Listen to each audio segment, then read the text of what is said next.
Hello everyone, welcome to my YouTube channel. मैं हूं मोनिका सैनी।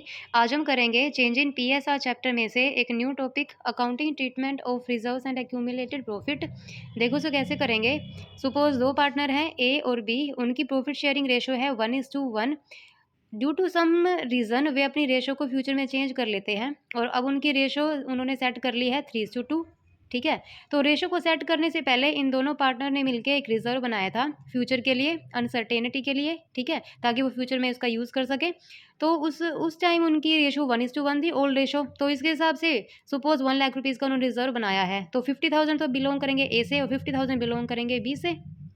ठीक है, और जब उनकी रेशो चेंज हो गया 3:2, तो इसके हिसाब से 60,000 ए के हिस्से में जाएंगे और 40,000 बी के हिस्से में जाएंगे।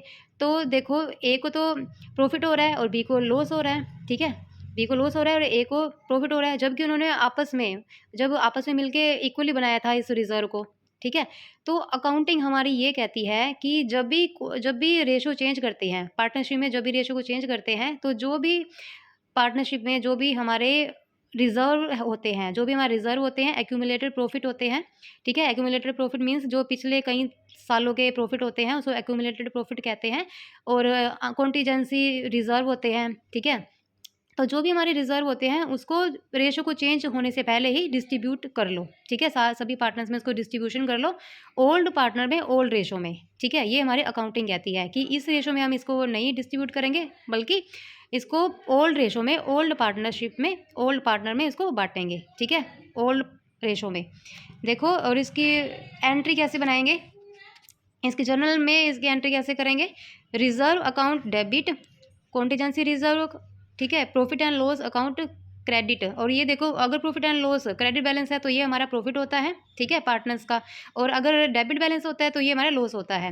Workman compensation reserve account debit, investment fluctuation reserve account debit. ठीक है, टू ओल्ड पार्टनर्स कैपिटल और करंट अकाउंट। अगर फिक्स कैपिटल है तो कैपिटल अकाउंट, अगर फ्लक्चुएटिंग है तो करंट अकाउंट। ठीक है, ये इसको हम बांटेंगे। इन सब से जो पार्टनरशिप कैपिटल है वो इंक्रीज हो जाएगी। ठीक है, तो क्रेडिट में जाएंगी सारी आइटम्स। ठीक है, तो इस तरह से हम बनाते हैं। ये तो है प्रॉफिट वाला। अगर लॉस है, देखो अगर लॉस है तो उसके लिए क्या करेंगे, तो अगर लॉस है तो उसकी कैपिटल कम हो जाएंगी पार्टनर्स की। तो ओल्ड पार्टनर्स कैपिटल और करंट अकाउंट डेबिट। ठीक है, to profit and loss account debit. यहाँ पे डेबिट बैलेंस है प्रॉफिट एंड लॉस का। अगर प्रॉफिट एंड लॉस का डेबिट बैलेंस होता है तो ये लॉस होता है, अगर क्रेडिट बैलेंस होता है तो प्रॉफिट होता है पार्टनर्स के लिए। ठीक है, to deferred revenue expenditure account, to advertisement suspense account. तो इस तरह से इसकी जर्नल बना लेंगे। देखो, इसको हम क्वेश्चन के थ्रू समझते हैं। इलस्ट्रेशन 21 है हमारा। 3 पार्टनर है XYZ, उनकी प्रॉफिट शेयरिंग रेशो है 4:3:2। ठीक है, from April 1, 2017 they decided to share the profit equally. Future में ये इनका जो रेशो है वो चेंज हो गया है और इन्होंने प्रॉफिट को बांटा है इक्वली। ठीक है, 1:1:1 रेशो में। तो इस डेट को देखो, कुछ आइटम हमें गिवन है। प्रॉफिट एंड लॉस अकाउंट का क्रेडिट बैलेंस है। ठीक है, ये प्रॉफिट होता है। General reserve, workman compensation reserve, ये सारे प्रॉफिट है। और एडवर्टीजमेंट सस्पेंस अकाउंट ये है लॉस। ठीक है, इसको हमें बांटना है पार्टनर्स में और जर्नल इसकी बनानी है। देखो इसको कैसे करेंगे। यहीं से क्वेश्चन से ही पता लग रहा है कि एडवर्टीजमेंट सस्पेंस अकाउंट जो है ये तो हमारा लॉस है पार्टनर्स के लिए। ठीक है, और ये सारे प्रॉफिट है। तो इनसे तो इनकी कैपिटल इंक्रीज हो जाएगी पार्टनर्स की, और इससे डिक्रीज हो जाएगी, कम हो जाएगी। ठीक है, क्योंकि ये लॉस है। यहाँ देखो, profit and loss account 1,20,000, general reserve account 45,000, workman compensation reserve account 60,000। ये हमें क्वेश्चन में गिवन है। इनके अमाउंट भी 150, 45, 60,000। ठीक है, टू उनको कैपिटल, उनके पार्टनर्स की कैपिटल में बांट देंगे। ठीक है, पार्टनर से बांट देंगे इसको। To X capital account, to Y capital account, to Z capital account. ठीक है, ओल्ड रेशो में, ओल्ड पार्टनर में, ये बात ध्यान रखना। ओल्ड रेशो थी इनकी 4:3:2, न्यू रेशो में नहीं बांटेंगे, जबकि ओल्ड रेशो में इसको डिस्ट्रीब्यूट करना है 4:3:2 रेशो में। तो यहाँ देखो 4/9, तो यहाँ पे 1 लाख रुपीज़ टोटल करेंगे और 1 लाख रुपीज़ जाएगा एक्स की कैपिटल में, 75,000 जाएंगे वाई की कैपिटल में और 50,000 जाएंगे जेड की कैपिटल में। ठीक है, तो इस तरह से हम करेंगे। और ये हमारा लॉस है, तो लॉस से इनकी कैपिटल कम हो जाएगी, तो इसको डेबिट करेंगे कैपिटल अकाउंट को। X capital account debit, y capital account debit, z capital account debit, to advertisement suspense account. ठीक है, इस तरह हम जर्नल बना लेंगे। 40,000 टोटल है 90,000। ठीक है, टोटल हमारे एडवर्टीजमेंट का खर्चा दे रखा है यहाँ पे 90,000। ठीक है। तो 90,000 को हम ऐसे डिस्ट्रीब्यूट कर लेंगे 40 30 20, ऐसे इसको डिस्ट्रीब्यूट कर लेंगे हम पार्टनर्स में, ठीक है। ऐसे देखो इलस्ट्रेशन हमारा 22, बबीता कविता दिनेश तीनों पार्टनर हैं। इस डेट को they decided to share the profit in the ratio 2:3:5, देखो 2:3:5 में वो डिस्ट्रीब्यूट करते हैं।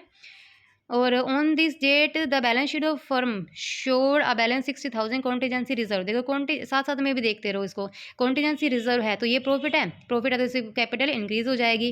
Debit balance of 1,20,000 in profit and loss account, और ये डेबिट बैलेंस है प्रॉफिट एंड लॉस का, तो ये खर्चा है तो इसी पे कैपिटल अकाउंट कम हो जाएगी, डेबिट हो जाएगी, ठीक है। गुडविल है यहाँ पे हमें दे रखी है 3,60,000, ठीक है। तो यहाँ पे इसका डिस्ट्रीब्यूट कर देंगे और हमें जर्नल बनानी है। तो यहाँ देखो बस इसकी गुडविल की के लिए हमें सेक्रीफाइस एंड गेनिंग रेशो निकालनी पड़ेगी, ठीक है, जैसे हमने पीछे किया था।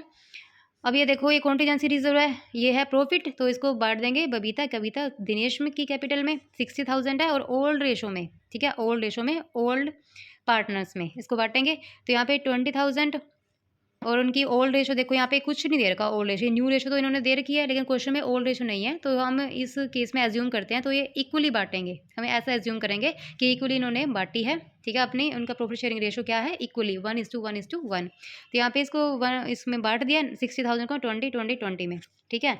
ऐसे देखो प्रॉफिट एंड लॉस का डेबिट बैलेंस है तो इससे इनकी कैपिटल कम हो जाएगी, 1,20,000 का है तो इक्वली बांट दो इसको 40 ठीक है। ऐसे ही देखो अब गुडविल का के लिए हमें क्या करना पड़ेगा, हमें सेक्रीफाइस गेनी रेशो निकालनी पड़ेगी। तो देखो बबीता की कविता की सॉरी दिनेश, तो इनकी तीनों की कैपिटल हम निकाल लेंगे। तो ओल्ड रेशो है 1:3 1:3 1:3, और न्यू रेशो है 2/10 3/10 5/10। तो ऐसे बबीता तो सेक्रीफाइस कर रही है 4/30 से, और कविता और दिनेश, कविता सेक्रीफाइस करे 1/30 से, और दिनेश गेन कर रहा है 5/30 से, ठीक है। देखो यहाँ से पता लगता है ये 10 था पहले, अब 6 है तो सेक्रीफाइस कर रहा है, ये 10 था 9 था सेक्रीफाइस कर रहा है, 10/10 और 15 ये इंक्रीज हो रहा है, तो यहाँ पे ये गेन कर रहा है, ठीक है। तो इसी इतने ही गुडविल के अमाउंट को क्या करेंगे हम पार्टनर्स में बांट देंगे, ठीक है।